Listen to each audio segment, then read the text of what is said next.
Hi, Hey, how are Tati. you? How's it going? No, Okay. thanks for coming by. So nice to see you. Same. Yeah. So- You wanted to know more about what is a greenhouse. Yes.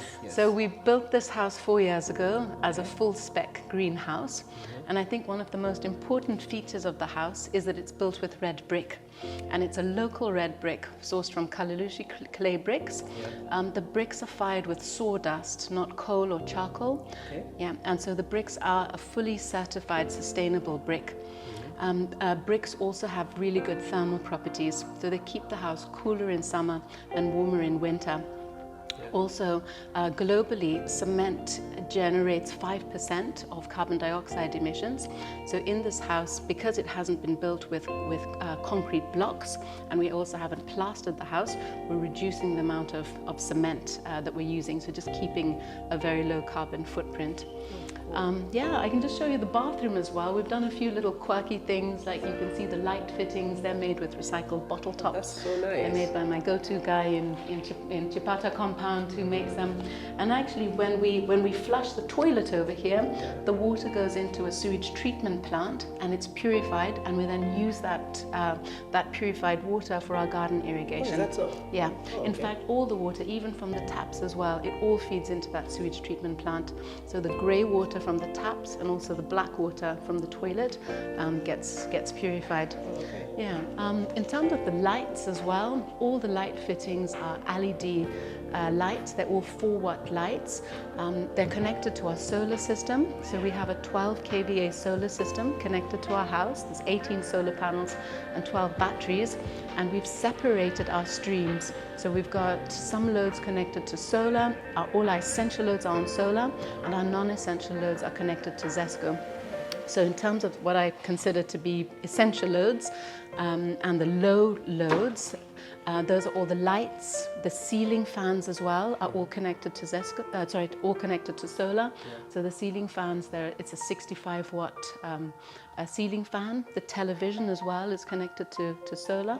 And then if you come over here with just what we charge, you can see over here that we really clearly that this is our solar socket outlet. Yeah. So for your cell phone charging, your router, if you're charging any earpods or sound systems, all of that can easily be charged on your solar system.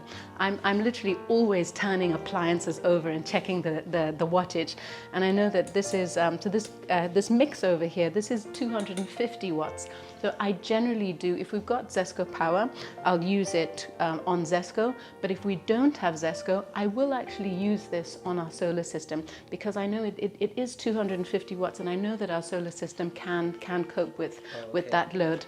But these heavy beasts over here, so your kettle is about 2,500 watts. Your toaster is also about 2,500 watts, as well as a coffee machine. And some coffee machines can even be up to 3,000 watts. So these, we've connected them directly to Zesco. So I know that there is Zesco right now because the kettle turns on. But if we do have a power cut or load shedding, I'll switch it on here, and it literally just won't. The light won't illuminate. It won't switch on because it's directly connected to Zesco. So that's how I've tried to just dummy-proof the system to make sure that we don't damage the batteries. So if we don't have power, I've got a gas stove, and then we warm up our water using this kettle over here and our gas, and that works really well. So dope. Yeah, and then I've also got a gas oven. So I did go for both the gas stove and the gas oven because I'm quite a keen baker, and when you do have 8 hours of no power, and then I've been really happy to just still bake using our gas oven. Also in our kitchen, we've repurposed this timber. So this is all recycled timber. Very nice looking. It's recycled timber from construction sites, and then we repurposed it, and we also made some of the boxes look like old tomato boxes as well.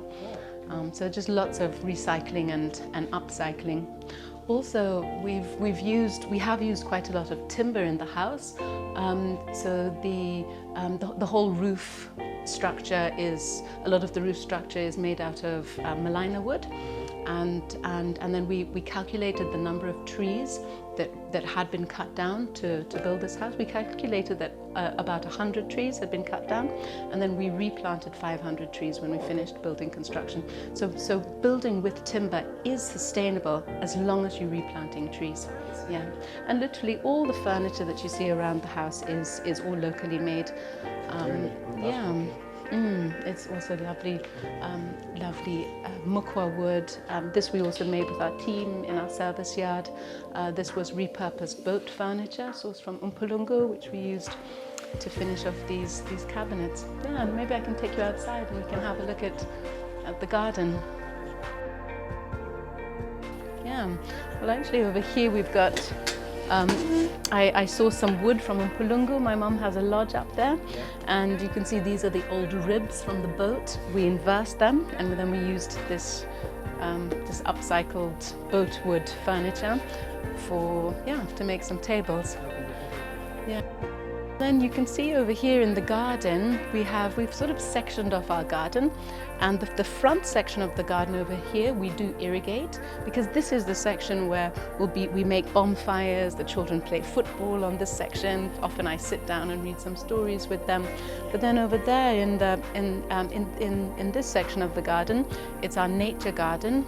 We call it the adventure playground. There's lots of swings and slings and slides and things to climb on for the children. It's really fun, actually. Yeah, and we don't irrigate that section of the garden. We leave it completely natural and just wild. And I've taken some wild seeds and just threw some wild seeds, and I just love watching the different. It's a seasonal garden. Yeah. And then. Yeah, over in this section of the garden, we've got a water-wise vegetable garden, and it's all with drip irrigation, so it's also just really water efficient. And then at Foxdale Forest, we have a homeowners WhatsApp group. So every Friday, all the homeowners get a little notification on the group of how much water they've used in the week. Okay. So I know on average, right now during the rainy season, when we're not irrigating that much, irrigating our garden, I'm using on an average of 3,000 to 4,000 litres of water in a week. And generally outside of the rainy season, I use in this household about 8,000 litres of water in a week. But we all become really competitive as homeowners, but with who can use the least amount of water. And I think it's just really cool just to know what you're actually consuming. Actually, it is really cool, you're right.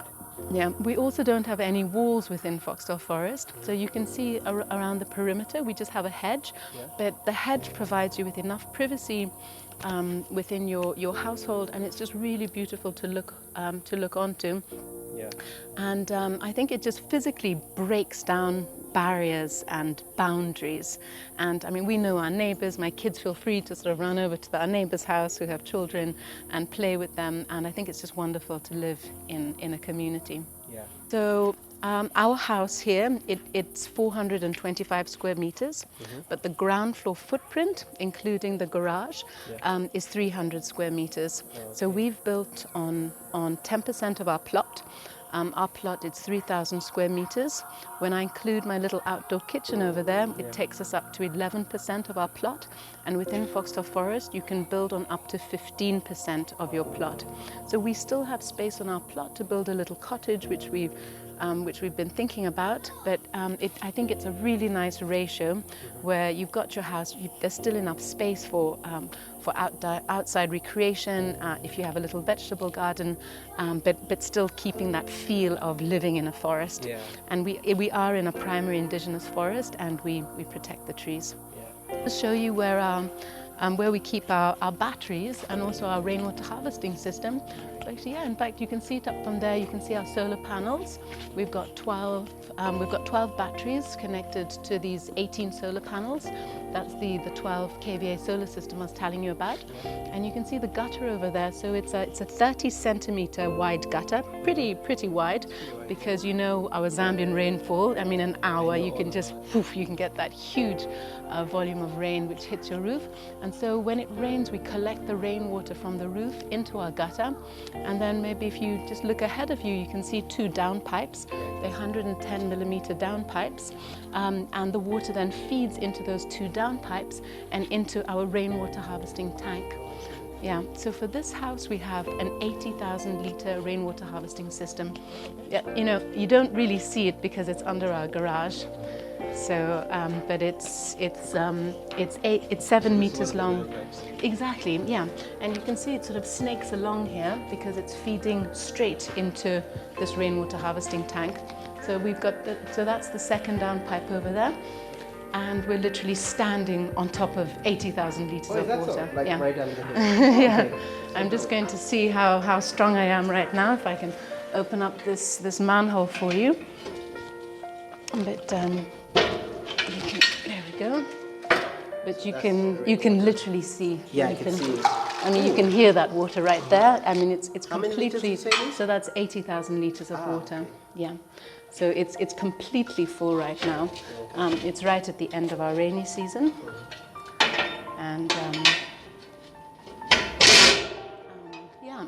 And we're gonna see what we do with that. We might use it for a bit of garden irrigation later on in the year, and we do have a provision for the whole house to actually run off of our rainwater.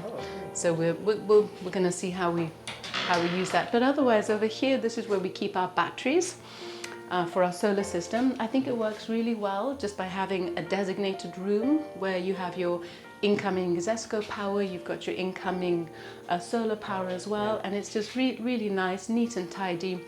And then from here, you've got cables that then feed into your house. Oh, okay. And this room, it also doubles up as my husband's storeroom as well. Ah, I see. So yeah, space well used. Very well used actually, and very organized too. Yeah, and then actually, yeah, over here we've got a provision to charge cars off of electricity. Oh, okay. It could be mainly off of the grid. So we don't yet have an electric car, but it's something we're thinking about. What thinking? And also at the clubhouse, we will have a commercial car charging station for homeowners that do have electric vehicles and would like to charge up at the clubhouse. Okay.